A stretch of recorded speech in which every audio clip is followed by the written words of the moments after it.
Yo he tenido oportunidad cuando en ocasiones tengo que dictar algún curso y una de las preguntas habituales que me hacen es ¿y cuál es la línea de carrera que debo seguir? ¿O cómo hago para dedicarme, por ejemplo, a hacer la consultoría o a ser un especialista en sistemas de gestión?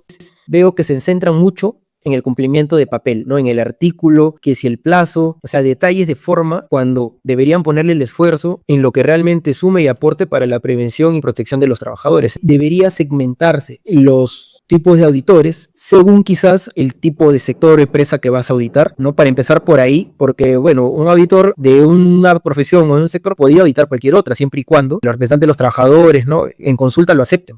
Isoteca es el punto de encuentro de todos los profesionales de los sistemas de gestión en la TAM. En cada episodio converso con auditores, consultores y otros expertos en normas, certificaciones ISO y herramientas de gestión empresarial que te ayudarán a elevar tu nivel profesional. Alexander, bienvenido al podcast Isoteca. Agradezco mucho el que estés conectado desde Hilo, ¿no? Desde la ciudad de Hilo. Y es que te hayas dado este tiempo para que compartas aquí con la audiencia. Bienvenido. Muchísimas gracias, Rodolfo. Buen día. Gracias a ti enormemente por esta invitación. Para mí es un honor poder participar de este conversatorio, de esta actividad, y también pues agradecer a tu audiencia que te sigue y bueno, esperemos que sea un lindo compartir, un lindo momento de experiencias, de conocimientos, de compartir esas vivencias que hemos tenido en nuestra carrera profesional, también en el aspecto personal, y que podamos compartir bastantes conocimientos y experiencias para tu público, ¿no? Alexander, me parece muy rico en experiencia los roles que has venido cumpliendo a lo largo de tu carrera, pero en especial ahora que estás a cargo de un sistema de gestión. Como te comentaba antes de empezar la grabación, aquí en el podcast tenemos usualmente consultores, auditores, ¿no? Directores de organismos de certificación, pero también nos gusta escuchar a alguien que desde dentro está viviendo y sosteniendo un sistema de gestión funcional dentro de la organización en la que se encuentra. Así que vamos a ir ahondando en eso, porque creo que va a ser muy provechoso. Pero empecemos con esta pregunta que es característica ya del podcast. ¿Cómo así llegaste al maravilloso mundo de los sistemas de gestión? Ah, ya, perfecto. Genial. Sí, mira, te comento, Rodolfo. Yo, por mi experiencia profesional, bueno, para empezar, mi profesión, yo soy ingeniero industrial, ¿no? Me encuentro titulado, colegiado y tengo, digamos, especialización en sistemas de gestión desde que inicié mis prácticas preprofesionales. Yo inicio en los sistemas de gestión desde el año 2011, cuando era practicante del área de seguridad integral en Petroperú.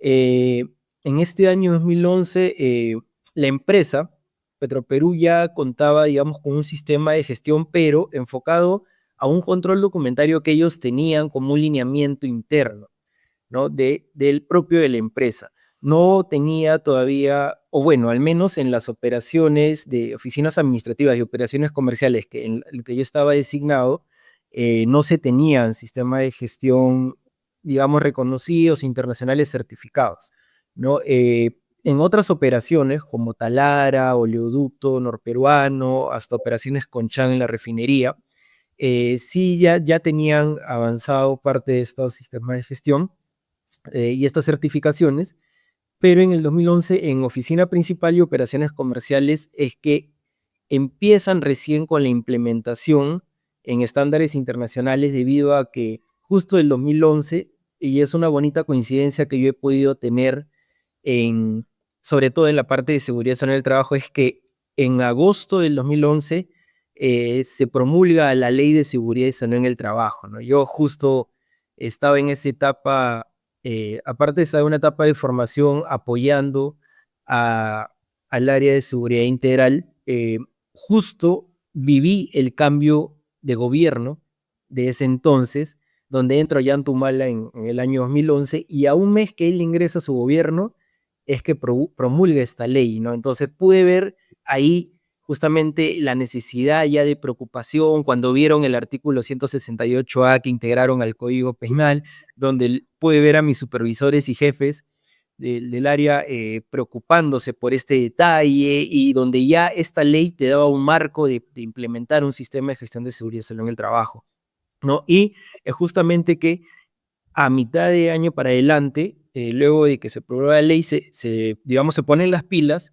y empiezan ya a establecer un sistema de gestión enfocado a lo que solicitaba la ley y también como tú sabrás, a veces en la política, entidades del Estado se mueven las piezas, como se dice, y las piezas del ajedrez y cambiaron de jefe en ese entonces y este jefe ya vino desde Talara, vino con una mentalidad ya con experiencias en OSA 18001, 2007 en ese entonces, y es que se decide ya implementar también este estándar, esta norma, en la oficina principal y operaciones comerciales y de esa manera tratar de tener un alcance de esta certificación de manera ya transversal, ¿no?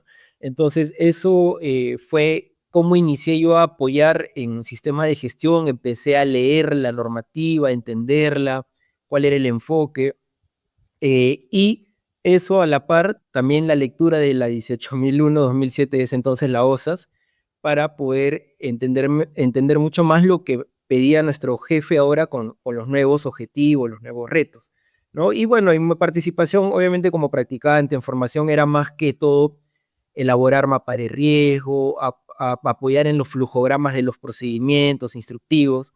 Recuerdo que hice 24 mapas de riesgo de todo el edificio por cada piso, o sea, cosas que en realidad eran, creo, importantes de que uno vaya teniendo de cierta experiencia, ayudar en los informes con las estadísticas, indicadores reactivos, proactivos, ¿no? Entonces, todo eso me iba sumando en mi formación y ya iba entendiendo el enfoque que tenía un sistema de gestión de seguridad y salud en el trabajo y sus elementos, ¿no? Luego de eso, de ese año de prácticas en Petroperú, al año 2012, ingreso como asistente de seguridad industrial y medio ambiente en una empresa llamada Metalúrgica Peruana S.A., MEPSA, que es una empresa de fundición, una empresa que, bueno, sigue abasteciendo a gran sector de minería, sobre todo de productos de bolas, piezas de acero para varios componentes de las actividades productivas mineras. Y aquí es donde ya empiezo a apoyar al área de seguridad industrial y medio ambiente. Yo ya me empiezo a meter también al sistema de gestión ambiental, pero ya tengo una participación en el sistema de gestión, digamos, un poquito más amplia, ¿no? No tanto como, como practicante que quizás ayudaba al asistente, yo ayudaba al coordinador, sino acá ya tenía quizás una interacción un poco más directa con mi jefe, ¿no? Con el jefe de área, y aportaba también en cierta manera elaborando algún instructivo operacional en las matrices CIPER, ¿no? Y ya ellos como que hacían una revisión, pero en mi formación ya iba aprendiendo de todas estas actividades, de las inspecciones, las observaciones, los equipos de emergencia, en temas ambientales también, en las PETAR, en tema de los elementos de extracción de humos y otros temas que son más de control operacional, pero que es muy importante que tengamos esa formación de campo, ese conocimiento que luego eso nos va a ayudar a que se consoliden esos conocimientos más técnicos, digámoslo así, de campo, para que cuando uno pues va avanzando en su carrera profesional pueda tener esa noción, ¿no? Esa base. Y bueno, ahí estuve casi prácticamente 2 años, donde fue una bonita experiencia porque es una empresa que tenía muchas cosas complicadas, digámoslo así, por manejar. Tenía un sindicato grande, tenía dentro de la empresa un almacén grande de hidrocarburos, tenía grúas puente instaladas por el consorcio de línea de construcción en ese entonces había una construcción de un puente por la parte de la ribera del río y tenían contratos con empresas con entidades municipales y una serie de cuestiones que para mí ha sido como una academia de aprendizaje, sobre todo como una empresa, digamos, industrial grande, con muchos procesos, muchos riesgos, muchas fiscalizaciones, muchas denuncias de sindicatos. O sea, fue una experiencia muy enriquecedora y ahí, pues, luego de aprender esta parte importante es que se me presenta una oportunidad para de asistente pasar a supervisor SOMA, ¿no? De supervisor de seguridad, salud ocupacional y medio ambiente en la empresa Quintia S.A., que es una empresa de Grupo Fierro y dedicada a soluciones de productos químicos para los sectores FIT, Food y sector industrial, ¿no? Entonces ahí entro como supervisor, está destacado en la unidad de Lurín, y ya como supervisor tenía funciones, digámoslo así, donde mi participación era con un alcance más amplio en la implementación del sistema de gestión para la sede donde yo estaba, ¿no? Con otro compañero más. Éramos dos, digamos, encargados de implementar ya el sistema de gestión tanto de seguridad como de medio ambiente. Y en esta empresa ya estaban abocados a lograr la certificación de Trinorma, ¿no? En la 914, en ese entonces todavía estaba la 18 y la 9001 estaba en versión 2008 y la 14001 en 2004. Todavía no llegaban a las versiones 2015 porque yo entré a trabajar ahí el 2013. Entonces nos ponen este objetivo de lograr la certificación Trinorma. Teníamos un jefe a cargo que él tenía más que todo la participación de revisión de lo que avanzábamos nosotros en este sistema de gestión de la sede que teníamos designada, porque habían otros supervisores implementando en las otras sedes. Y él revisaba nuestro avance y también elaboraba aquellos documentos, digamos, de mayor relevancia o que son más transversales en el sistema integrado de gestión, ¿no? Entonces, ahí fue una experiencia muy enriquecedora para poder ya entender más a profundidad y no solo entender, sino ya ver cómo articular y hacer que funcione adecuadamente los sistemas de gestión de seguridad y salud de trabajo y medio ambiente, que eran los que teníamos a cargo, y también entender mucho mejor la integración con el sistema de calidad, ¿no? Porque también teníamos formación como auditores internos, tenemos un grupo de auditores, y entonces podíamos interactuar con los otros sistemas de gestión. Entonces ahí es donde aprendí bastante, digamos, a un nivel considerable respecto a la CISO, sobre todo en Trinorma. En esta empresa también decidieron implementar en ese entonces S-Meta, que es otro estándar internacionalmente reconocido, sobre todo de responsabilidad social, que era más que todo por exigencia de algunos clientes. Y también aprendí parte de este sistema de gestión enfocado más a cumplimiento social, pero aprendí bastante de las normas ISO y luego estos 5 años pasé a trabajar donde estoy actualmente como jefe de seguridad, salud ocupacional y medio ambiente de la empresa Congelados Permanente del Pacífico, que es una empresa dedicada a lo que es el procesamiento, congelado, ¿no?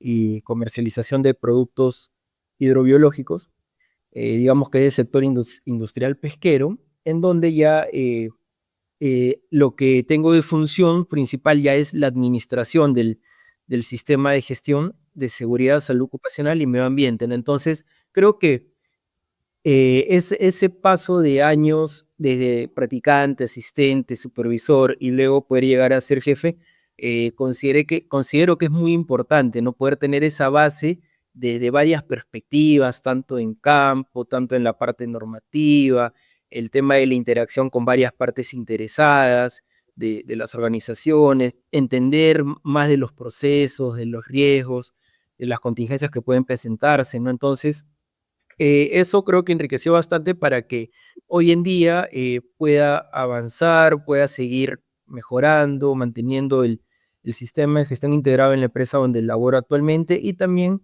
he podido introducirme más en la parte de calidad por el lado de seguridad alimentaria, porque tenemos certificado también la norma BRS Food en la parte de seguridad alimentaria, y por el lado de control y seguridad, digamos, patrimonial, que estamos enfocados, bueno, tenemos certificado desde hace varios años también la norma BASC y sus estándares, ¿no? El estándar aplicable, que es el 502, y entonces he podido también ya entender y aplicar otros sistemas de gestión que se estaban integrando en la empresa, ¿no? Que ya se tienen certificados.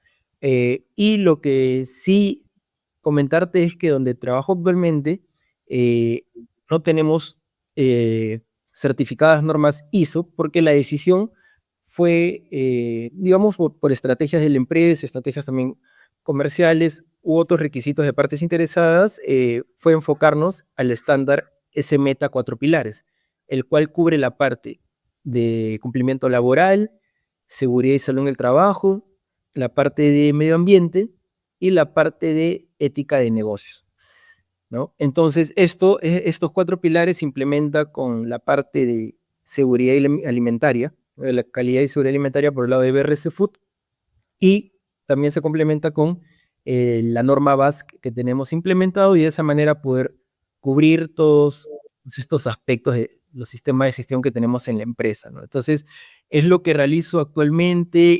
Ya el enfoque de administrar un sistema de gestión, digamos, lo que es distinto, porque tienes que estar en una interacción, digámoslo así, un poco más directa con la alta dirección, con entidades del Estado, con clientes, ¿no? Y otras partes interesadas, que es muy enriquecedor también esta experiencia, porque te permite ver otras perspectivas, otras realidades, otras preocupaciones que te hacen tener un panorama más holístico, ¿no? De cómo el sistema de gestión en la empresa requiere de varios aspectos, pero no solo como lo veía anteriormente desde campo, más con los trabajadores, más con los mandos medios, sino también entender la otra parte de la necesidad, ¿no? Que es también el empresariado, la alta dirección y otras partes interesadas, y que justamente ayudan a que uno pueda de esa forma tener una comprensión desde un punto de vista más organizacional, ¿no? Y entender muchas cosas. Qué bueno esto que mencionas. De hecho, tu experiencia es bastante rica y creo que también marca un poco la referencia del camino que hay que seguir, ¿no? De hecho, yo he tenido oportunidad cuando en ocasiones tengo que dictar algún curso, tengo profesionales que se están formando, y una de las preguntas habituales que me hacen es: ¿y cuál es la línea de carrera que debo seguir? ¿O cómo hago para dedicarme, por ejemplo, a hacer la consultoría o a ser un especialista en sistemas de gestión? Y entonces, para alguien que está empezando, la recomendación que le hago es: trabaja en lo que tengas a la mano ahora mismo, ¿no? ¿Por qué? Porque eso te va a ir dando la experiencia y contacto con diferentes elementos que van a ir sirviéndote para que te conviertas en un verdadero gestor de los sistemas de gestión. De hecho, hace unas semanas tenía la oportunidad de dictar una conferencia, un webinar para SGS, con SGS, y ahí les explicaba justo este concepto de la gestión. O sea, quien gestiona es un gestor, y tanto la palabra gestión como gestor está relacionado con gerenciar. Y Así es. justo es lo que tú has dicho, ¿no? O sea, antes lo veías a un tema técnico, claro, o sea, estabas especializado en temas de seguridad, entonces te preocupabas mucho de controles operacionales, el cumplimiento de estos, sancionar si es que alguien no los cumplía, verificar que se estén usando los EPPs, que se estén llenando los formularios correctos, que se haga la investigación de accidentes, ¿no? Entonces, esa parte es la parte operativa, y por supuesto que la necesitamos aprender. Pero, por ejemplo, cuando se habla de un sistema de gestión, estamos hablando de estrategia de gerenciar esos elementos. Y entonces ahí es cuando uno ya los tiene que ver desde un poquito más arriba, porque como tú bien lo dijiste, y me alegra que hayas comentado eso, Alexander, cuando uno ya se hace cargo de la gestión del sistema de gestión de SST, tiene que verlo a nivel de negocio. O sea, ya no me preocupo solo de que un control operacional se cumpla, o la típica posición de un prevencionista, ¿no? En el que dice: bueno, no se cumplió el control operacional, se paraliza el trabajo y no sé, y hasta que no me levanten eso, no se reinicia el trabajo. Perfecto, técnicamente, muy bien. Pero ¿cómo estás haciendo que eso sea coherente con los objetivos del negocio? ¿Verdad? O sea, tú sabes cuánto implica paralizar esa operación, 15 minutos, 30 minutos, una hora, y sabes cómo eso se va a poder compensar, o cómo vas a poder convertir eso en inversión para este negocio que lo está viendo en este momento como pérdida. Entonces, cuando nuestro nivel de alcance es tan chiquitito solo a nivel técnico, estamos en ese rol técnico. Pero cuando ya uno se hace responsable, como en tu caso, ahora que estás como jefe de Soma para Produpesca, ¿no? Así se llama el grupo. Sí, El grupo sí, la planta es Congeladora Peruana del Pacífico, pero trabajan de la mano estratégicamente con el grupo ProPesca, ¿no? Perfecto. Entonces, mira, en ese rol ya te toca gerenciar, pues más allá digamos, de la denominación que tenga tu puesto, ¿no? O sea, que estás como jefe, pero finalmente es gerenciar todos esos elementos. Y de hecho, la norma ISO 45001 es uno de los principales referentes para sistemas de gestión de SST, y digamos que es como que ya el hermano mayor de lo que en su momento fue OSAS 18001, se enfoca en eso, ¿no? En la gestión de estos elementos, y por eso es que habla de que hay que aprender a entender las necesidades y expectativas de las partes interesadas, y esto implica entender las necesidades y expectativas de los trabajadores, pero también del empresario, del dueño del negocio, ¿no? Entonces, creo que esa es la evolución natural que cualquiera de nosotros que quiere avanzar en convertirse en un especialista en la gestión de SST tiene que tenerlo en cuenta, y lo has graficado muy bien, Alexandro. Oye, me quería quedar con esto que viviste cuando aparece la Ley de Seguridad y Salud en el Trabajo en el año 2011. O sea, te digo, me quedo con eso porque yo empiezo a relacionarme con los sistemas de gestión en general y con las normas ISO en el año 2010 aprox, ¿no? 2009, 2010. Entonces también cuando aparece la Ley de Seguridad y Salud en el Trabajo, viví todo este momento de efervescencia y de locura en el que todos corrían porque, claro, como tú bien dijiste, lo potente que trae la Ley 29783, la Ley de Seguridad y Salud en el Trabajo actual para nuestro país, para Perú, es esta disposición, no recuerdo si es una disposición complementaria o una disposición final, en la que aparece la modificación de este artículo del Código Penal, ¿no?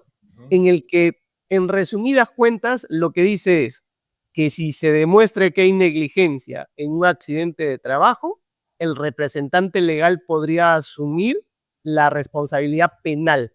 En otras palabras, gerente general o dueño podría terminar en la cárcel si es que se demostrara negligencia en un accidente. Así es. Entonces, eso fue lo potente que trajo la ley. Creo que fue lo que más llamó la atención, aunque profesionalmente creo que lo potente también fue el que ya hablara de un sistema de gestión, ¿verdad? Porque hasta antes de eso, no sé si tú recuerdes que hasta antes de que saliera la ley teníamos el decreto supremo 005 90 y algo.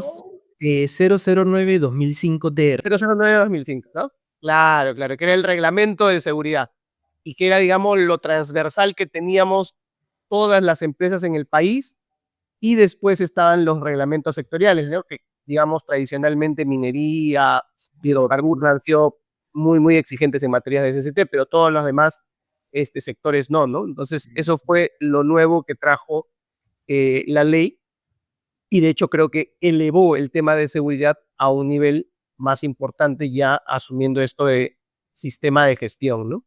Así Cuando llega esta ley, ¿crees que hasta ahora se mantiene ese entusiasmo por la ley? ¿Crees que hasta ahora se sigue percibiendo la importancia?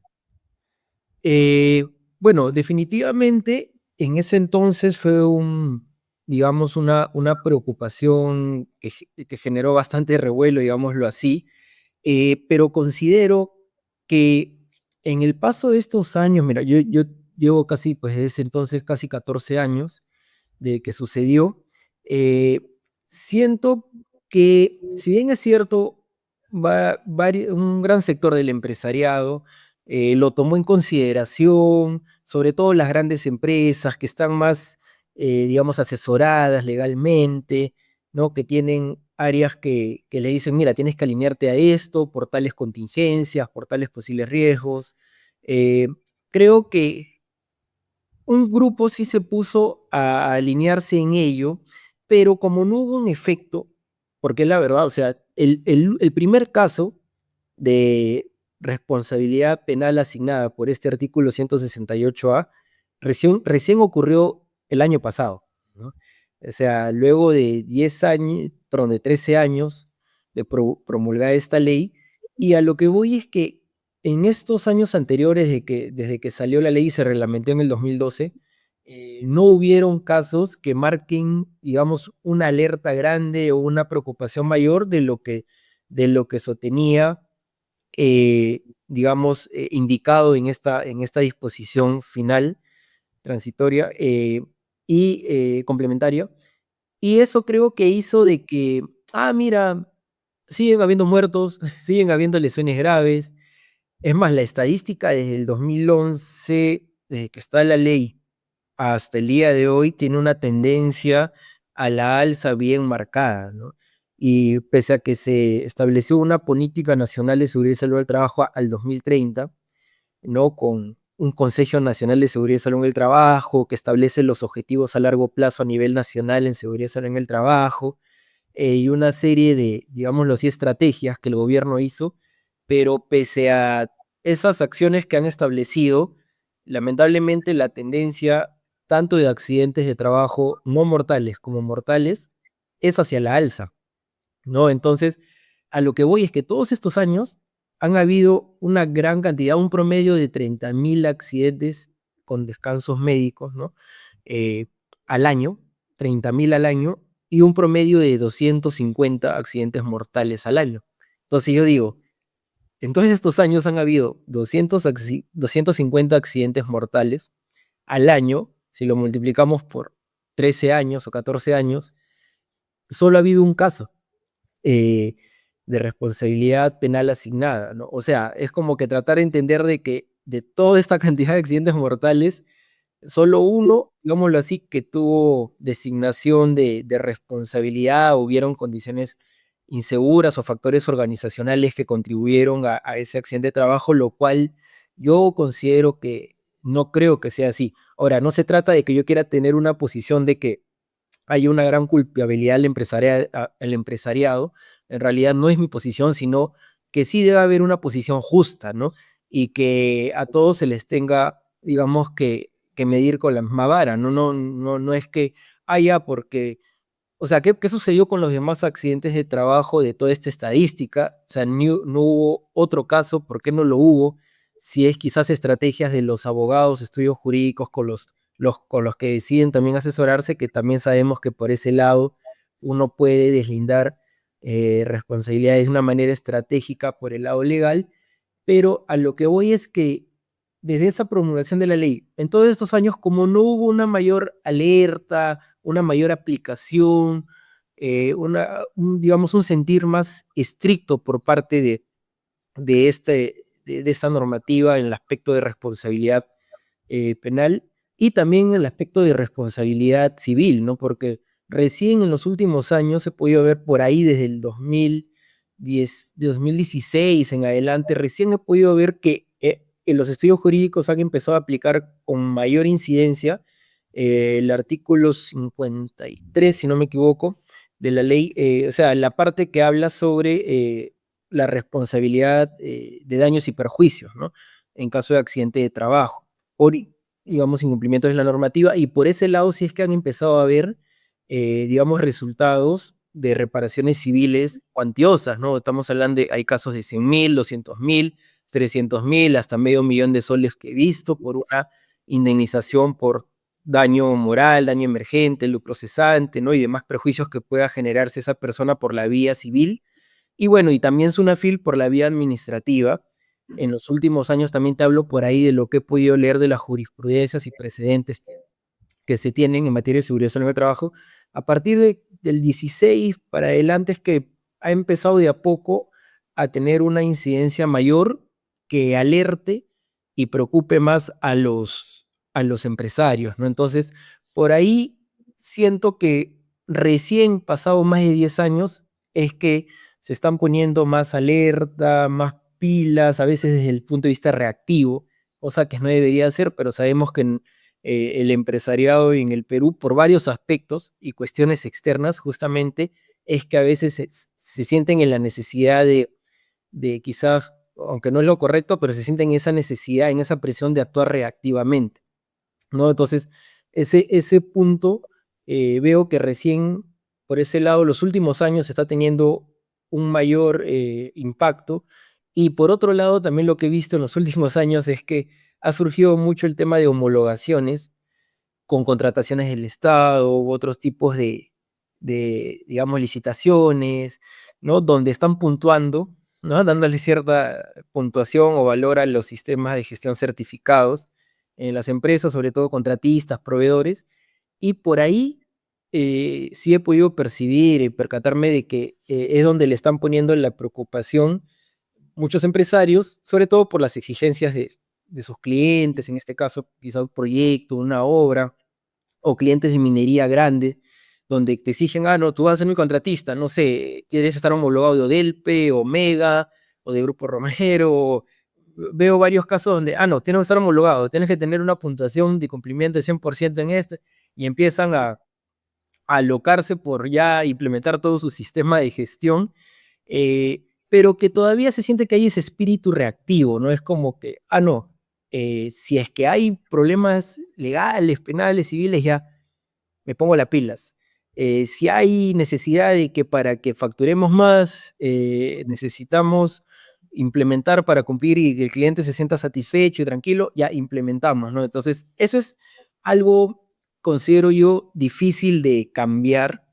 Es parte de la forma de actuar, digámoslo así, de gestionar, de dirigir de los empresarios, porque yo creo que hay muchas cuestiones externas que afectan en eso y que a veces es muy complicado, Rodolfo, pues cumplir a un 100%, digámoslo así, o totalmente, con toda la normativa legal aplicable que puede tener una organización, claro, dependiendo de su sector, dependiendo de su tamaño, ¿no? Del tipo de empresa que es según su facturación y otros detalles, ¿no? Dependiendo de esas características del negocio, a veces llega a un punto donde digo que, pucha, prácticamente es, para mí, ¿no? Prácticamente es imposible lograr un total cumplimiento de toda la normativa legal aplicable de la organización, y más aún que eso se mantenga y se sostenga en el tiempo, ¿no? Por ejemplo, muchas empresas, y digamos, donde me encuentro actualmente, te doy un ejemplo, ¿no? Tenemos por el lado ambiental al MINAM, a la OEFA, a la ANA, la Autoridad Nacional del Agua, a DICAPI, ¿no? Que es la Capitanía de Puerto, donde ya por el lado ambiental hay una gran serie de normativas a cumplir, ¿no?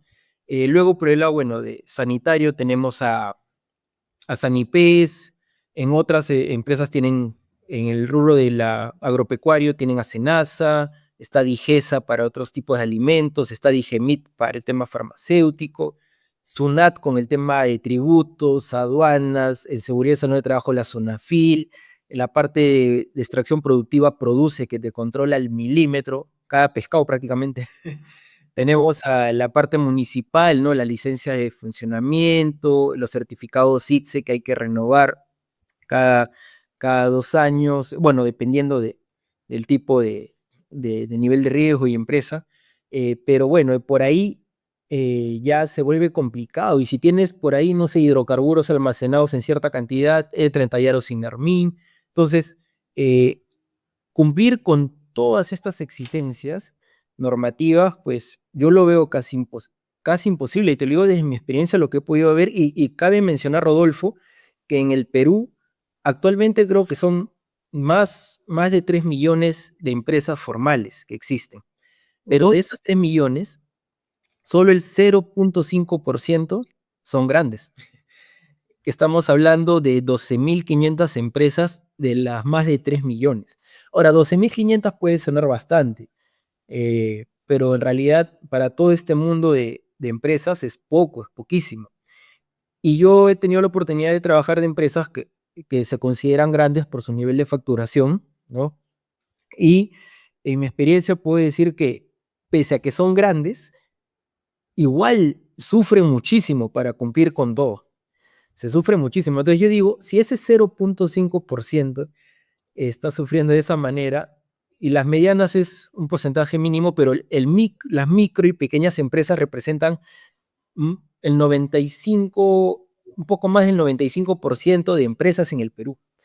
Entonces, si estas grandes tienen dolencias para llegar a ese alto nivel de cumplimiento, imagínate cómo sufren las microempresas, ¿no? Para poder adaptarse a este cumplimiento, y a veces pues al tema de la supervisión, fiscalización, y tener todo esto en orden, ¿no? Entonces se hace sumamente complicado, Y por eso es que considero de que puede existir un estilo reactivo para poder implementar parte de lo que vayan viendo, de lo que le exigen, de lo que parecen que puede ser más relevante, porque es muy complicado de entrada poder cumplir con todo. Y a veces lo que hace el empresario, creo, es poder ir entendiendo cómo es que se desarrolla su negocio según el sector, según la zona, según otros factores, ¿no? Sobre todo de cuestiones externas, y de eso ir viendo, ya, esto por acá me tengo que cuidar más, porque por acá no friegan tanto, por acá sí son más exigentes, por acá están más tranquilos, ¿no? Entonces ir viendo de a poco, ya, voy cubriendo por acá, voy cubriendo por acá, y si por ahí hay alguna incidencia, una desviación, no sé, digámoslo, un accidente, una contaminación, una denuncia, u otro tipo o empiezan a aumentar las fiscalizaciones, o sea, ciertas situaciones que preocupen, es donde ya empiezan a tapar mucho más por ese lado donde tuvieron, digamos, la falla, la desviación, ¿no? Entonces, por eso considero que es bastante complicado de que se cumpla el total de normatividad aplicable de una organización, ¿no? Definitivamente, o sea, estás en lo correcto, ¿no? Para todas las empresas es un reto ello. De hecho, por ejemplo, en este último año, ha tomado mucha relevancia la norma ISO 37301, que es para un sistema de gestión de cumplimiento o compliance, ¿no? Y que básicamente se preocupa por ayudar a que las organizaciones cumplan con todas sus obligaciones, llámense obligaciones legales principalmente, obligaciones reglamentarias, obligaciones éticas. Entonces, es una buena herramienta. Ahora, yo sí creo mucho en la autorregulación de la sociedad. ¿Qué pasa? Tú bien describiste que hay esfuerzos a nivel país, a nivel del aparato del Estado, para fiscalizar la normativa que existe en las diferentes materias, ¿no? En temas de medio ambiente, ya has hecho un análisis, por ejemplo, de todas las partes interesadas externas que hay ahí, ¿no? Como las autoridades que has mencionado. Entonces, sus recursos son limitados y hasta donde pueden llegar, ¿no? O sea, de hecho, vemos que cada vez una FIL está haciendo un esfuerzo especial por fiscalizar el cumplimiento de la Ley de Seguridad y Salud en el Trabajo. Creo que todavía se quedan cortos, como tú bien lo has dicho, creo que siguen siendo reactivos, pero creo que el efecto de sociedad es todavía más potente. ¿Por qué? Lo dijiste, muchas organizaciones grandes e importantes, corporaciones, para que puedan contratar con microempresas, con pequeñas empresas, les exigen estos procesos de homologación, el que cumplan eh, con cierta normativa, con ciertos criterios, ¿no? Para que los puedan contratar. Y ahí aparecen, por ejemplo, las homologaciones, las auditorías de segunda parte. Creo que eso tiene una buena intención. Ahora, cómo esté funcionando, sí podría ser que esté sujeto a evaluación, ¿no? Y a discusión, pero creo que la intención es buena. Creo que la intención es buena porque, de hecho, las homologaciones lo que hacen es establecer un conjunto de criterios de evaluación y les piden a las empresas que las cumplan. Creo que todavía hay mucho que afinar, pero creo que ese camino puede resultar, porque como tú bien dijiste, ha pasado tanto tiempo que ya vamos para 14, 15 años con la existencia de la ley 29783 y todavía te cruzas con empresas y con empresarios o emprendedores que o no la conocen o si la conocen no le dan la importancia que deben hasta que aparece uno de sus clientes y le dice, oye, necesito que cumplas eso, si no, no te sigo comprando. Sí. Eso es mucho más potente a que llegues tú como especialista y le digas, ¿sabe qué, señor? Mire, hay una ley y por esta ley usted puede terminar en la cárcel. Y la persona te dice, puede ser, dice, no, todavía no me voy a preocupar de eso. Pero cuando su cliente le dice, ya no te voy a comprar y eso va a afectar su facturación, al día siguiente están preocupados en cómo implementan. Sí. Quizá no sea la motivación correcta, o sea, no debería ser esa la motivación, pero yo siempre digo que es un muy buen pretexto para empezar. Es un muy buen pretexto para empezar. Y ahí es donde profesionales como tú o los consultores de repente tenemos que aparecer y hacer nuestro trabajo. Porque basta que este emprendedor o este empresario diga, uy, ya mi cliente me ha pedido, ¿qué hago? Busco a Alex. Y Alex dice, oye, sí, pero la forma correcta en que debes entender esto es que debe funcionar a nivel estratégico. O sea, no es solo un conjunto de documentos que llenemos hoy día para presentar, no, la idea es que esto te funcione a nivel estratégico y que incluso ayude a mejorar tu operación. Porque, mira, nosotros ayudamos a varias empresas a que, por ejemplo, aprueben estos procesos de homologación. Y te soy sincero, nos encontramos con dos tipos de clientes. Tenemos los que nos dicen, tengo que cumplir esto en una semana, hagamos lo necesario y ya está, y hacemos lo que podemos. Pero hay otros en los que dicen, oye, yo quiero cumplir esto, pero quiero ver cómo esto me ayuda a que yo sea una mejor empresa.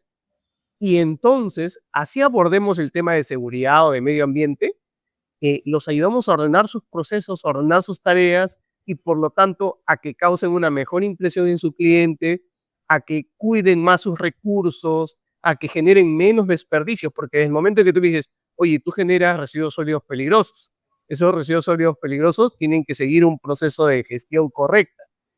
¿Y cuáles son? Son todos estos pasos. ¡Wow! Demasiado. ¿Cómo voy a hacer eso? Oye, entonces preocúpate de generar menos de esos recursos. O de repente puedes eliminar la generación de recursos sólidos peligrosos. Ah, ¿verdad, Rodolfo? Porque en realidad no lo necesitamos, en realidad lo hacíamos solo por costumbre. Y entonces generamos una gran mejora partiendo de una preocupación que era satisfacer a los clientes. Entonces, creo que ese camino va a servir, pero depende mucho de que cada uno de nosotros que formamos parte de este ecosistema, Alex, y lo has descrito muy bien, o sea, están autoridades, están empresarios, están los profesionales, de que todos cumplamos el rol que nos toca de manera responsable.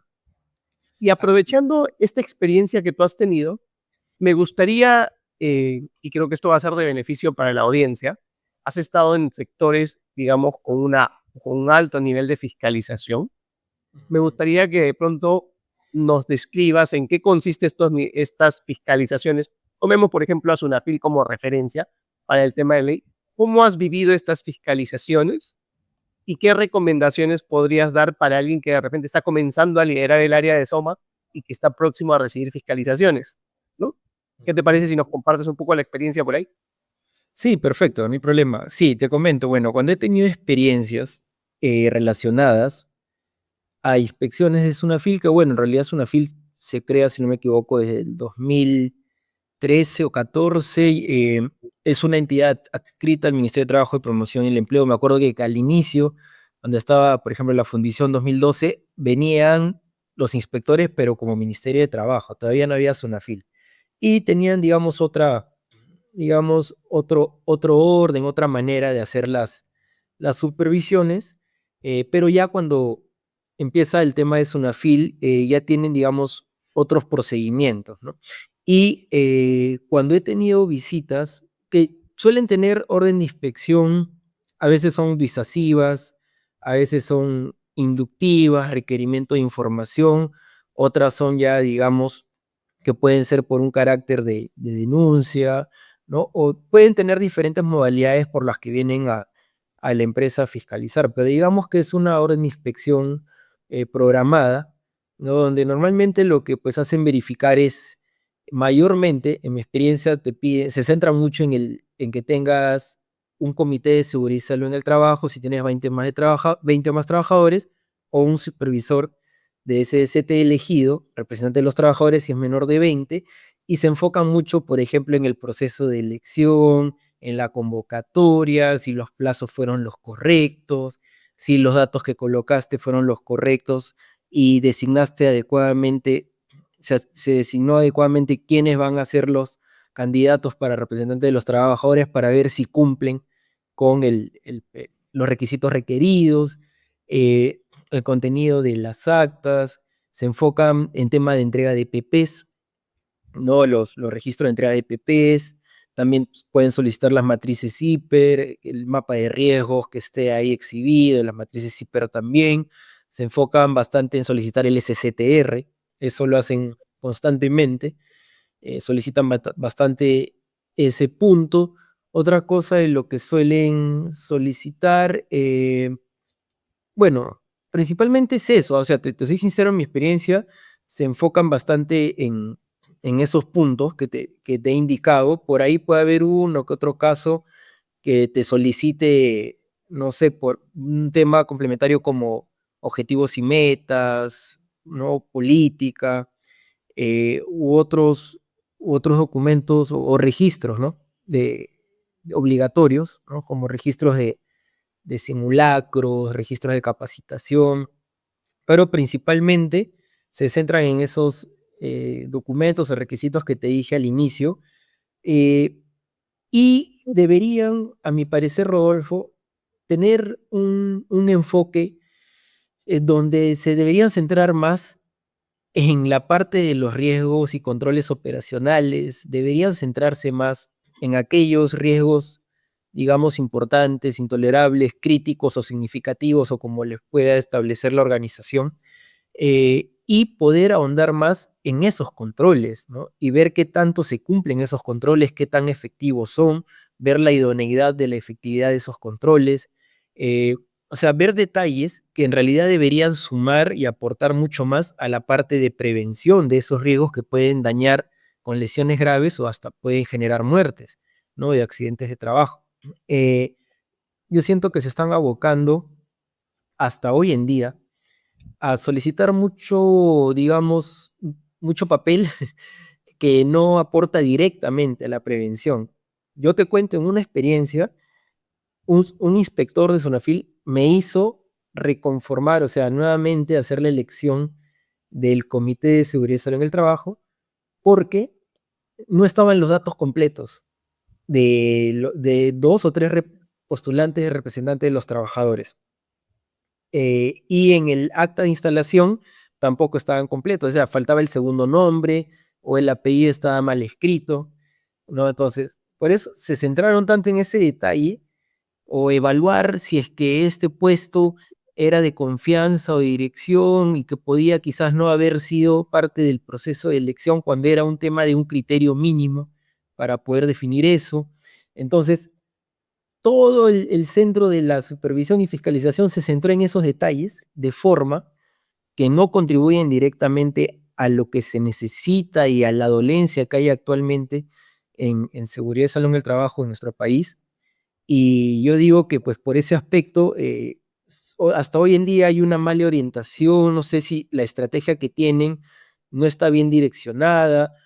Otra cosa que he notado, Rodolfo, y me disculpan si quizás algún inspector de Sunafil se incomoda, pero hay la gran mayoría de inspectores, muchos de los que con los que he podido lidiar son abogados. Yo no tengo nada en contra de los abogados, algunos son también administradores, eh, unos que otros, en menor cantidad, son ingenieros en la materia o en el sector que están fiscalizando, con experiencia en ese sector. Entonces, veo que se centran mucho en el cumplimiento de papel, ¿no? En el artículo, que si el plazo, que si, o sea, detalles de forma cuando deberían ponerle el esfuerzo en lo que realmente sume y aporte para la prevención y protección de los trabajadores. Entonces, por ese lado, yo lo que podría recomendar es que, bueno, cuídense bastante por el lado de los papeles, del cumplimiento normativo, que si la fecha, que si se pasó un día, 2 días, porque por ahí van a querer de repente posiblemente poder multar si es que no levantas a tiempo tu observación, tu incumplimiento, pero no debería ser así, ¿no? Yo debería quizás dar otro consejo porque lamentablemente es la realidad, donde sí aconsejo, y bueno, Sunafil vendría en caso de un accidente de mayores consecuencias, accidente mortal, ahí sí aconsejo que desde ya,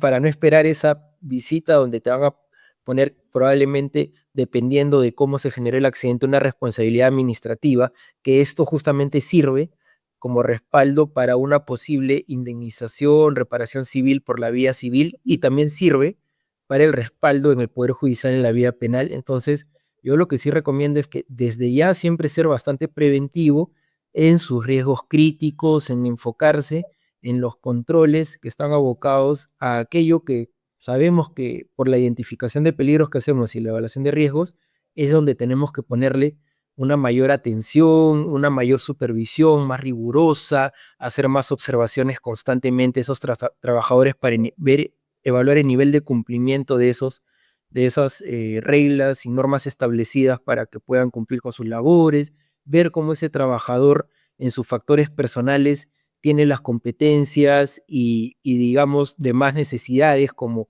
gestión emocional, como capacidad de reacción, capacidad cognitiva, entre otros aspectos que en realidad actualmente no se gestiona mucho, pero sí es importante complementar la parte de conocimiento, que solo son capacitaciones, o sea, tienes que hacer esto, esto, esto, y complementarlo con la parte comportamental, lo que es otro mundo, digámoslo así, o otro sistema aparte, porque una cosa es el sistema de gestión de seguridad y salud de trabajo, y lo otro es digamos ya los sistemas humanos, ¿no? O sea, el tema de cultura, cómo ver el aspecto del error humano y esos detalles que también es un mundo muy interesante, eh, pero es mi recomendación porque igual hay que tratar de agotar todas las vías posibles y demostrar lo más que puedas a la entidad administrativa u otra situación que pueda suscitarse. Tú tienes que demostrar de la manera mayor posible todos los esfuerzos que has podido agotar para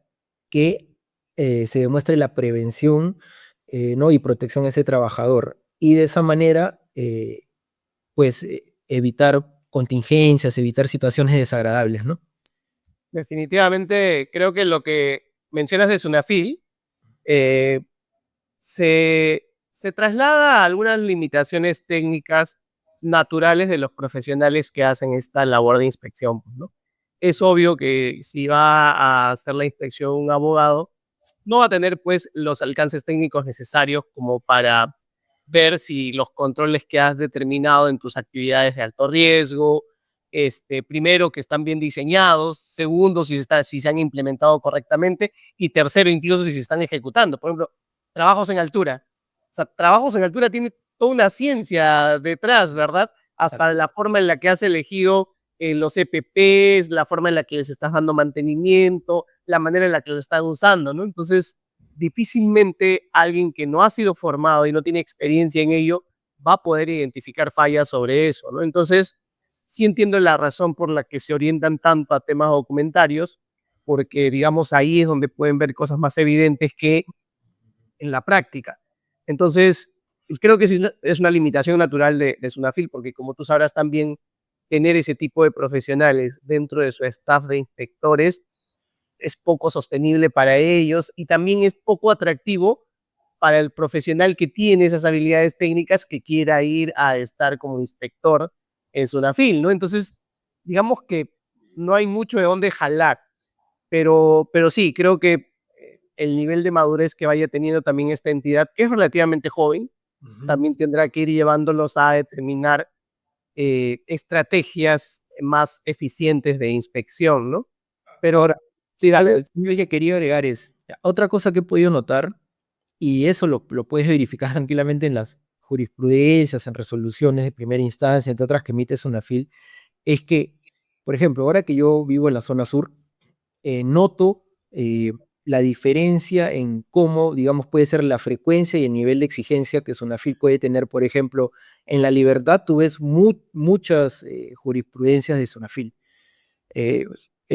quizás por estrategia del gobierno regional, en Lima y Callao también, ¿no? En Arequipa, en cierta manera también, ¿no? Y otras zonas, pero por ejemplo, donde yo me encuentro en Moquegua y Tacna, se ve una diferencia marcada, no tanto en la frecuencia con la que te supervisan, fiscalizan, y también con el nivel de exigencia de los requerimientos que solicitan, los requerimientos de información que solicitan o que verifican. Entonces, por ese lado también es una cuestión externa que va a influir a qué tan implementado y tan, digámoslo así, eh, cubierto va a estar tus componentes del sistema de gestión de seguridad y salud del trabajo que sabes que tienes que llevarlo a un nivel más robusto, ¿no? Si es que obviamente la fiscalización es más seguida y te piden muchas más cosas, más requerimientos de información, va a influenciar a que tu sistema de gestión también se vuelva más sólido, ¿no? Por ese aspecto. Entonces,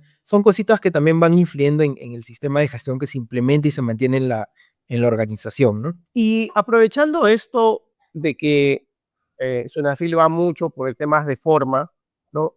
Nosotros también, ayudando a varios clientes, hemos vivido estos momentos en los que sí nos piden mucha documentación relacionada a la elección del comité, al nombramiento de los representantes. Hay muchas aristas ahí que se deben atender. Sé que has estado en organizaciones que tienen sindicato, por ejemplo, ¿no? Entonces, la dinámica de elección del comité cuando hay sindicato todavía se puede hacer un poco más compleja. Sí, así es. Cuéntanos cómo funciona este proceso de elección y nombramiento del comité y de representantes para cuando hay sindicato. ¿Cómo lo has vivido?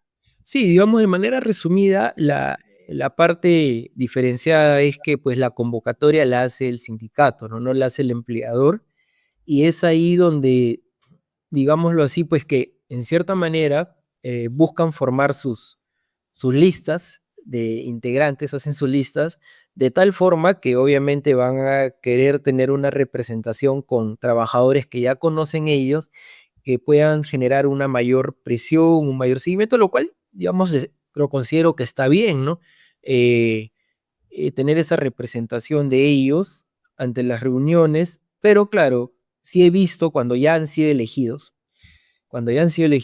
algunos de ellos en las reuniones suelen tener alguna actitud un poco desafiante o exigen más del tema que deberían centrarse, que es seguridad y salud en el trabajo, empiezan a irse por las ramas, temas laborales, entre otras cosas, y la forma en que te lo exigen ya es distinta, ¿no? A que un trabajador, digamos, que no es sindicalizado o que no es sindicato, sí cambia bastante ese aspecto y tratan de que el proceso de convocatoria sea muy, muy vigilado, ¿no? Ellos ponen a sus secretarios, empiezan a hacer su organización de una manera diferenciada que sí, pues yo siento que al final a esa empresa va a hacer que tengan un mayor control, seguimiento y presión en el sistema de gestión, como te digo, lo cual pienso que es correcto, pero siempre y cuando tampoco se excedan digamos, de la esencia, ¿no? De lo que se busca.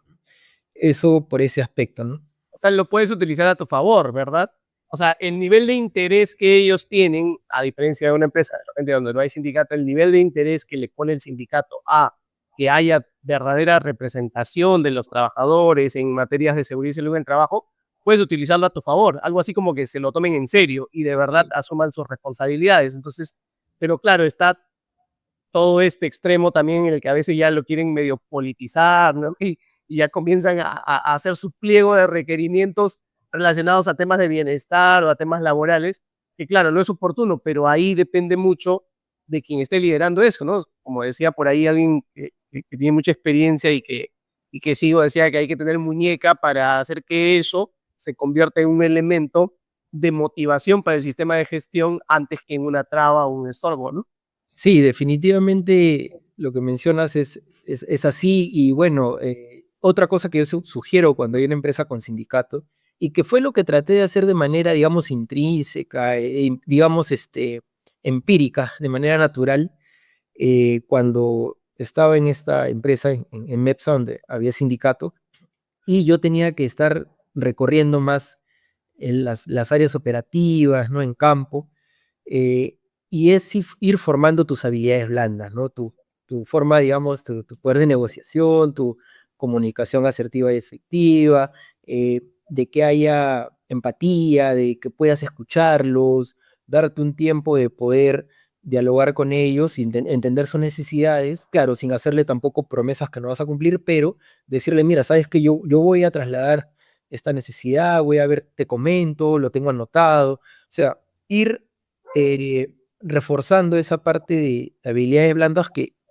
es sumamente importante para los gestores de sistemas integrados de gestión porque tenemos que estar tanto con la parte de cooperativa, los de primera línea, los trabajadores, también interactuar con los mandos medios y también interactuar con la alta dirección y otras partes interesadas. Entonces tenemos que ver cómo articular de la mejor manera posible con con todos estos actores, ¿no? Es importante. Sé que tú eres auditor registrado en el Ministerio de Trabajo para, valga la redundancia, auditorías del sistema de gestión de seguridad y salud en el trabajo, ¿no? Según lo que exige el requisito legal. Ujú. No quería dejar pasar la oportunidad, Alexander, y aprovechando la experiencia que tienes, en que me comentas cómo ves este mecanismo. O sea, ¿crees que está funcionando esto? ¿Crees que se ha convertido este, en una mera denominación nada más? ¿Cómo lo ves desde tu lado?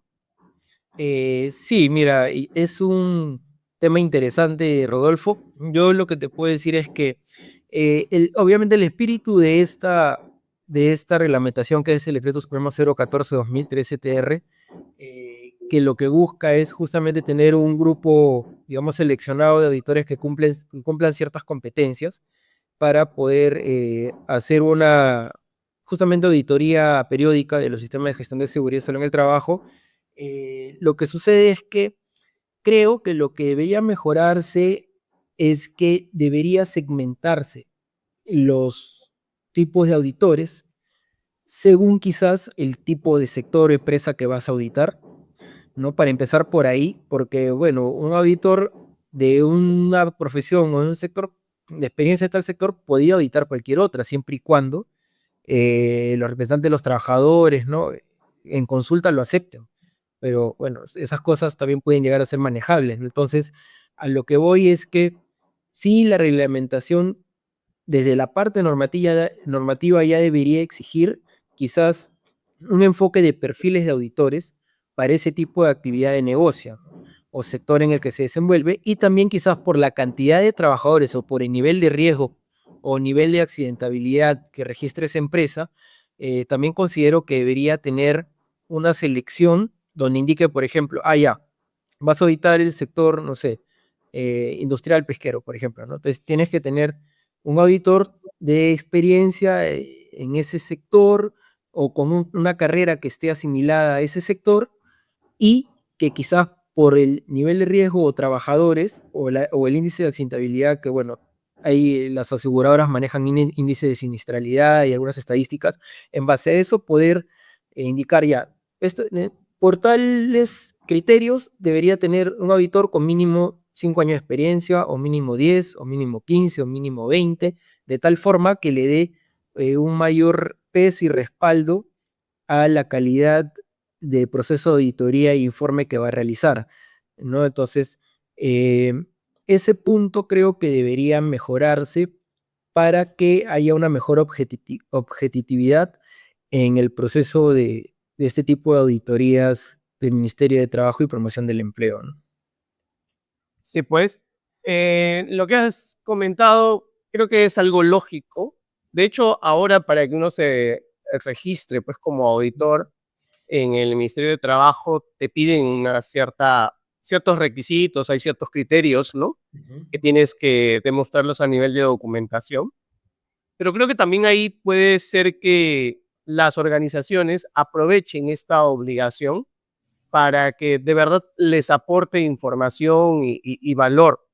Es decir, si buscamos a un auditor que esté registrado en el ministerio para cumplir este requisito, nosotros bien podríamos adicionar esos criterios para elegir al auditor que sea el más idóneo, ¿verdad?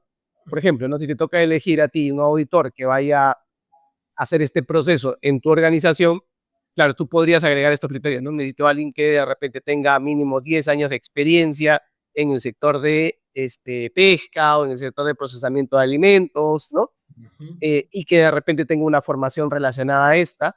Entonces así te aseguras de cumplir el requisito legal, ¿no? Porque esa es una obligación que tienes que hacer sí o sí, pero además de que la persona que venga realmente te pueda dar recomendaciones o puede identificar desviaciones o no conformidades que te ayuden a que tú hagas mejor todavía la gestión que ya estás haciendo, ¿no? Entonces creo que también ahí es ya el requisito legal nos expone una necesidad de cumplimiento, ¿no? Pero ya nosotros también como profesionales que lideramos los sistemas de gestión de SSP, tenemos que ver cómo sacarle mayor provecho a eso, porque finalmente contratar a nuestros auditores significa disponer de recursos, la empresa tiene que pagar por ese servicio, ¿no? Entonces, si ya voy a pagar, tengo que sacarle provecho, y sacarle provecho es trayendo al auditor más idóneo para que haga ese trabajo en mi organización. En la empresa en la que estás, cada cuántos años hacen estas auditorías? Las hacen cada 2 años porque estamos considerados dentro del anexo 5 del, bueno, la reglamentación actual es el Decreto Supremo 008-2022 SA, donde es la tabla actual del anexo 5, donde entramos a tallar como actividad de alto riesgo para fines del SSTR, ¿no? Y claro, para nosotros es cada 2 años, cada 2 años. Y algo que quería agregar a lo mencionado sobre el tema de de auditorías Mintra o MTPE, es que hasta ahora no conozco ninguna jurisprudencia de inspecciones por el lado administrativo de la SUNAFIL donde soliciten el informe de auditoría. No he visto ninguna, porque también por ahí, o sea, habría cierta presión, porque mucho de las cuestiones externas influyen a cómo se desarrolla el sistema de gestión y la toma de decisiones en las organizaciones por parte de la alta dirección. Entonces, también si hubiera esa presión por parte de la SUNAFIL en que, mira, empiezan a pedir ahora sí los informes de auditoría periódica acreditada del MTP y se evalúan ya ahí el nivel de calidad del informe o hacen algún tipo de, digamos, de comparativo con lo que está en la inspección que hacen en la empresa, el auditor también va a decir, no, ahora ya también me están chequeando y me voy a poner mayor esfuerzo y mayor cuidado en lo que estoy poniendo en este informe, voy a ser mucho más cuidadoso. Entonces, por ahí sería un tema interesante en cómo de estrategia SUNAFIL también podría presionar a los empresarios, ¿no? Definitivamente lo que acabas de comentar es creo que algo que está implícito pero no se está haciendo evidente, ¿no? Porque al final todos los profesionales son responsables del trabajo que hacen. Ya salió esto cuando se cayó este techo del centro comercial en la zona norte del país. O sea, claro, ahí la pregunta, y recuerdo los medios, ¿no? O sea, ¿quién fue el arquitecto? ¿Quién fue el ingeniero que aprobó el diseño de esa estructura? Que hizo la memoria descriptiva. Entonces, los profesionales tenemos que acostumbrarnos a que somos responsables de lo que hacemos y lo que decimos como profesionales. O sea, si yo me presento como ingeniero y como ingeniero estoy dando conclusiones de una auditoría, entonces yo me hago responsable de eso, ¿verdad? Entonces, eso es importante que se haga totalmente evidente y creo que es bueno que en algún momento lleguemos a que SUNAFIL y las autoridades exijan que esos profesionales se responsabilicen, porque también así evitamos algunas malas prácticas en las que alguien dice, presto mi firma para decir que se hizo esa auditoría, ¿no? Y ya lo convierte en un mero negocio como tal. Si es que se estableciera ese nivel de trazabilidad para las responsabilidades de los profesionales que participan, y esto se aplica en todo, ¿no? Quienes ejecutan los monitoreados ocupacionales, quienes ejecutan las auditorías, quienes hacen inspecciones, quienes dan las capacitaciones, o sea, todo debería traer un nivel de responsabilidad implícito que se haga evidente para cuando suceda algo. Así es, y por eso yo recomiendo, Rodolfo, en base a lo que has dicho también, y como ya hemos conversado, ¿no? Que existe una cultura, digámoslo así, un estilo muy reactivo, lo que yo recomiendo mucho a los gestores de los sistemas de gestión, ¿no? Aparte de la recomendación que se ha indicado para los auditores, es que no solo para el tema de auditoría, sino para otras actividades y otros requerimientos del sistema de gestión de seguridad y salud del trabajo que son más relevantes, poder hacer una adecuada, digamos, presentación de costo-beneficio, ¿no? Porque debemos de dejar ser, digámoslo así, un poco más del montón de profesionales de seguridad y salud del trabajo que solo estamos diciendo, la ley dice esto, tienes que cumplir. Dice esto, tienes que cumplir. O sea, necesitamos que no solo un profesional vaya a gerencia, a su gerencia o superior inmediato a cargo a decir, oye, si está incumpliendo esto, tienes que cumplir y punto. No, si no tenemos que ir con soluciones, con un análisis de costo-beneficio. Mira, tenemos que de preferencia hacer esta auditoría con esta calidad de proceso o esta capacitación con este ponente de mayores competencias o tal actividad con estas características que van a reforzar mejor a la parte preventiva, porque de no hacerlo de esta forma y hacerlo de una manera ligera va a traer posibles consecuencias, tales contingencias por el lado administrativo, civil, penal. A veces hay que darle, como se dice, a la alta dirección donde les duele, quizás en el bolsillo o por otro aspecto, pero sí hacerles entender que justamente, mira, acá hay una serie de contingencias, ¿no? Evalúa tu costo-beneficio y por unos, digamos, unos soles más, va a ser una mejor inversión y vamos a estar mejor protegidos, digámoslo así, mejor blindados y sobre todo para la tranquilidad de los trabajadores se va a tener una mejor calidad de ese servicio preventivo que se va a realizar, ¿no? Es totalmente valioso esto que comentas, porque Mira, hay una frase que yo he repetido en muchas ocasiones y es que los sistemas de gestión son un buen pretexto para mejorar las organizaciones. Claro que sí. Y con esto yo me refería a que esto de empezar a veces un sistema de gestión puede ser que tenga motivaciones medio egoístas y hasta incorrectas. En la clásica situación en la que un gerente general decide, oye, vamos a implementar y certificar ISO 45001 porque tal mina nos ha prometido un contrato si es que cumplimos con ese requisito. Está bien, o sea, puede ser que ese inicio sea muy malo, ¿verdad? Porque de repente alguno de nosotros nos rasgamos las prendas diciendo, no, porque ISO 45001 no es el certificado, es toda la... Perfecto, pero ya empezamos. Entonces, utilicemos eso como pretexto para que ahora comencemos a hacer las cosas. Porque yo les aseguro que en una organización en la que pase esto, y tú eres el jefe de Soma, ahora entras a la oficina del gerente diciéndole, es que tenemos que hacer esto porque ISO 45001 nos lo está pidiendo. Ya con eso, ya tienes la atención de la alta dirección, que de repente hasta antes de eso no la tenías. Y entonces te van a prestar atención porque tú le dices, es que si no hacemos esto, no vamos a poder obtener la certificación. Ya es un buen pretexto. Entonces ahora viene lo que tú dices, úsalo para que realmente le saques provecho. Si ya le estás diciendo a la alta dirección, oye, necesitamos hacer estas capacitaciones porque forma parte del sistema de gestión y esto lo necesitamos para la certificación, es un buen pretexto. Ahora busca un buen proveedor. Busca de verdad una capacitación que sí genere ese impacto en la organización. Y sigue utilizando eso como pretexto para que convences a la alta dirección de que de repente invierta en un servicio mejor, porque ya sabemos que cuando esto pasa al área de compras o logística, lo que hacen es su clásica evaluación y que aunque no queramos, sabemos que al final todo se define en cifras, ¿no? El que cobra menos es el más atractivo siempre.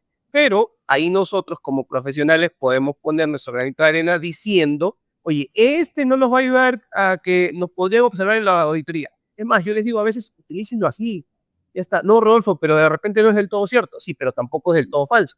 Entonces tú dile a la gerencia, dile, oye, ¿sabes qué? Si vamos con ese proveedor, probablemente nos observen por esto y por esto. Entonces recomiendo que se elija a este. Cuesta un poquito más, pero vamos a sacarle más provecho. Entonces, esa es la parte en la que yo digo, utilicemos a los sistemas de gestión como excusa, como pretexto para la mejora. Ya es un buen avance. Así es, Rodolfo. Por eso es que mencioné hace un momento que es muy importante por varios aspectos que vamos a gestionar o manejar, tener una buena formación en la parte de habilidades blandas, ¿no? Porque vamos a tener que entrar a tallar en habilidades de negociación, poder de convencimiento, ver cómo aterrizar luego eso en los mandos medios, cómo trabajar en equipo, cómo vamos a hacer la forma de nuestra comunicación, perdón, entre otros aspectos que considero que es fundamental como parte de nuestras competencias, más allá del conocimiento técnico, normativo. También tener una mejor gestión emocional, porque va a haber diferentes tipos de situaciones que vamos a estar muy acostumbrados, y es un consejo que doy a todos los que están a cargo de sistemas de gestión en las empresas. Es muy probable que vamos a tener que nadar contra la corriente, como se dice, porque como acabamos de hablar, existe bastante esta forma reactiva, ¿no?, que tienen los empresarios respecto al tema de cumplimiento normativo y otras exigencias que se tienen al respecto. Entonces, ahí yo aconsejo que sigamos formándonos, sigamos adquiriendo más competencias, no solo técnicas normativas, sino también de relaciones interpersonales, habilidades blandas, gestión emocional. Y siempre dejo el consejo de que a todos mis colegas ser bastante resilientes, ¿no? El tema de resiliencia es muy importante porque vamos a estar en diferentes tipos de situaciones, cambios, adecuaciones, algunos rechazos, varios no, y que no se dejen vencer rápidamente, sino que aprendamos de eso, porque eso nos va a obligar a que nos reinventemos, ¿no? Busquemos, si no pude convencer por este aspecto, o si no logré implementar esto bien por este lado, ahora voy a probar de esta manera, de otra forma, voy a persistir, y por ahí, si seguimos en el camino correcto, vamos a lograr avanzar mucho más. Y eso va a ser parte de nuestra formación, parte de lo que nos va a aportar, sea cual sea digamos, nuestro aporte como gestor o como consultor o como auditor, pero tenemos que ir siempre formando ese punto de la resiliencia que considero que es muy importante.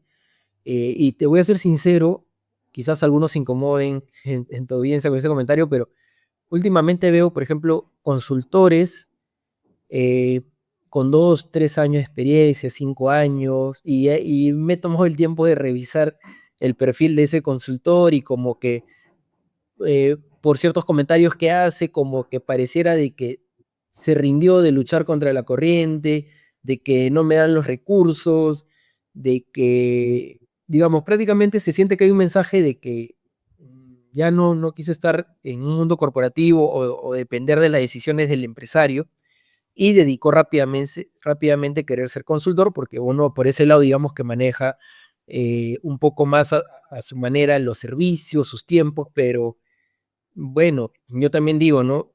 Bueno, hay mercado para todos, pero hay que ser cuidadosos también con la calidad de consultor que uno elige tener como una estrategia de acompañamiento en su sistema de gestión, porque veo una gran cantidad, como te digo, de consultores junior, digámoslo así, que tienen 3 o 5 años o no tienen más de 10 años y que a mi criterio, al menos por mi formación y experiencia, considero de que, bueno, 10 años ahora lo veo poco. Antes decía, ya, voy a tener 10 años de experiencia, pero siento que mientras más aprendo, me siento más ignorante.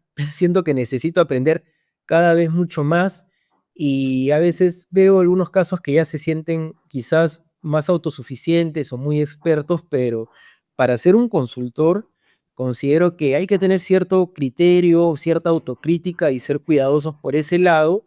Y yo lo que recomiendo quizás es tomarse un poco más de años, un poco más de conocimientos, más experiencias, para que de esa manera formemos esa característica necesaria que debemos tener en los sistemas de gestión, esa resiliencia, esa adaptabilidad a los cambios, esa, digamos, esa capacidad de reacción ante, digamos, las negativas de apoyo. Entonces tenemos que buscar soluciones, tenemos que reforzar esas capacidades y creo que es importante de que sea parte de la formación y de la experiencia de cuando alguien quiera apuntar a ser consultor, ¿no?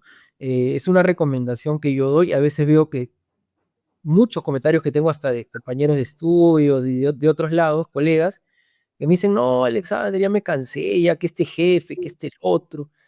Y digo, sé resiliente, mi hermano, tranquilo, o sea, busca solución, anda por este lado, dale por el bolsillo, dale por este lado, dale por esta dolencia, habla con tus clientes, ¿no? O sea, ve otras formas, siempre hay maneras de querer intentar a eso, pero no es el brazo a torcer tan rápido, ¿no? Entonces, esa es una recomendación que yo dejo a los colegas.